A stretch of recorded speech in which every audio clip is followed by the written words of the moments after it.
Well, I and my colleagues in our firm are what we call behavioral public relations counselors, in the sense that we have been trying to move the field away from this idea of just transferring information to people, which really is kind of useless in today's over-communicated world, towards getting organizations to concentrate on thinking about the necessary supportive behaviors that they need from key stakeholder groups.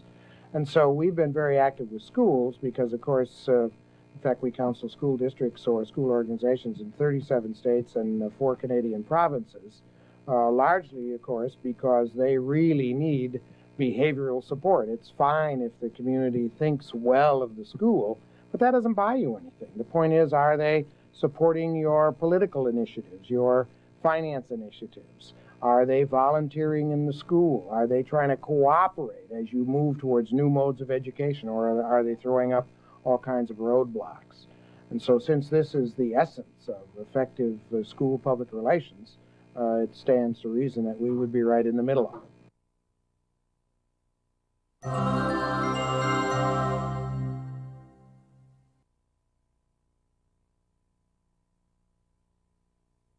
Well, at this particular conference, I have appeared at just about every NSPRA conference for the last many years because of our great interest in the schools.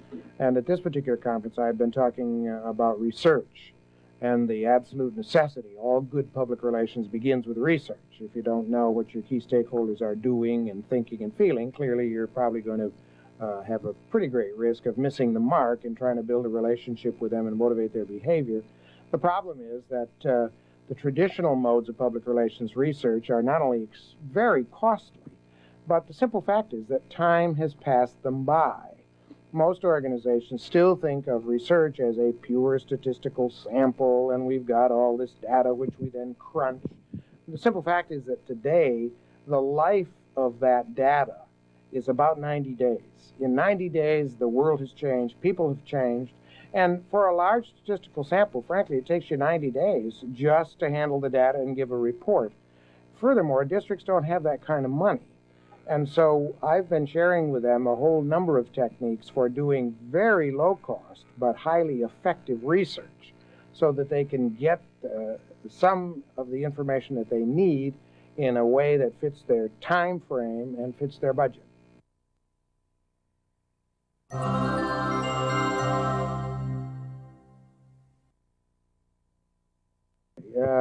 First of all, as to the field itself, maybe the best way to explain the changes is with sort of an example. When this field began, and I've had the luxury, I guess I'm just old enough that I have worked side by side with a number of the real pioneers, all of whom are dead now, who started the field beginning shortly after the turn of the century, even though I didn't start practicing until about 1950. But the change is that originally this was called public information. The idea was that if you got information out to people, that of course they would make their own decisions, and of course they were interested and they would do things. Well, of course, in a very short period of time, we found out that wasn't true. And so then the field became public relations. The idea was that you had to have a two-way exchange, and you had to build some relationships with them. Well, that hasn't changed. That's still true, but we've had to refine that. And so in the 60s and 70s, the real essence of the field became what we then called public participation. The idea was that people had a right to participate in organizations that could affect their lives if they chose to do so. This was primarily tied to the environmental movement. In 1974, the Congress passed NEPA, the National Environmental Policy Act, and for the first time, it actually required that organizations making decisions for the public had to have some kind of public input in this. And so this took the form of various hearings and the sharing of information, and that seemed to work well for a while. But now, really, public participation has become a joke because the broad public is too splintered.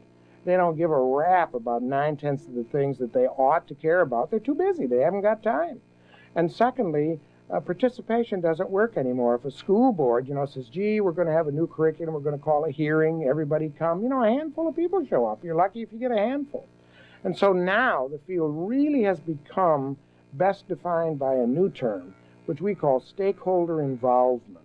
And you can see the difference. So when we talk about publics, we're talking about these huge groups. When we talk about stakeholders, we're talking about very specific people that have a stake in whatever it is that's happening. When you talk about participation, the idea is, well, you can show up and share your ideas if you want to. That doesn't work anymore. When we talk about involvement, we mean you've got to go find the key stakeholders, grab them by the arm, drag them in, and get them involved. And that essentially is what we've been working with school districts on, is building support for the schools, not by sending out newsletters and working with the media, waste of time. Instead, by knowing who the opinion leaders are in their community on these subjects, going out face-to-face and building relationships with them and getting them concerned and them involved and them supportive. And that change pretty much is across the board. We're doing this whether we're doing it for AT&T, whether we're doing it for the Department of Defense, whether we're doing it for our large healthcare clients or in the schools.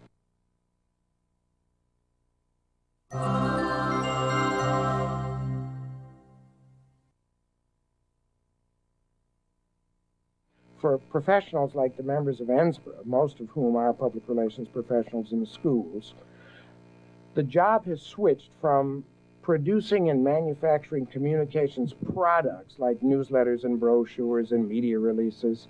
You may still have to do some of that, but it should be less and less and less. The job has switched from communications products to counseling, strategizing, and training the school family, how all the members of the school family have a responsibility for building relationships and gaining support, and then setting up systems and programs and mechanisms that will encourage them and allow them to go out and do that.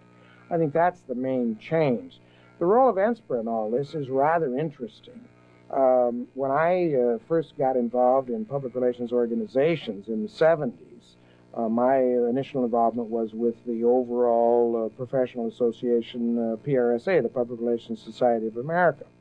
And at that time, this was mostly corporate kind of people, and they looked down their nose at school. These people work for these little school districts, and I work for General Motors. And I started investigating this, and what I found very early on was that, in fact, of course, the school practitioner was a lot closer to mainstream Joe and Jane citizen, and these corporate people were all up in these ivory towers doing what turned out to be dumb things. And I think the history of corporate America over the last 25 years shows this. And so I early on got involved with NSPRA because for me, if I go to a school board meeting on a Tuesday night at some client in maybe Iowa, and then I have to go to Kodak on Thursday, I have a lot better sense to advise Kodak of what's really happening out there where their customers are than I would if I lived in these ivory towers.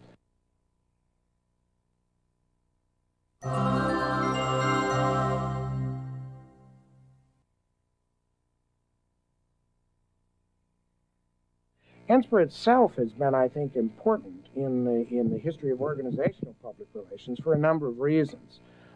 My first real involvement with it was, I guess, in the 1980 conference in Washington, D.C., where then President Ann Barkaloo asked me to come in and be one of the keynote speakers at the conference.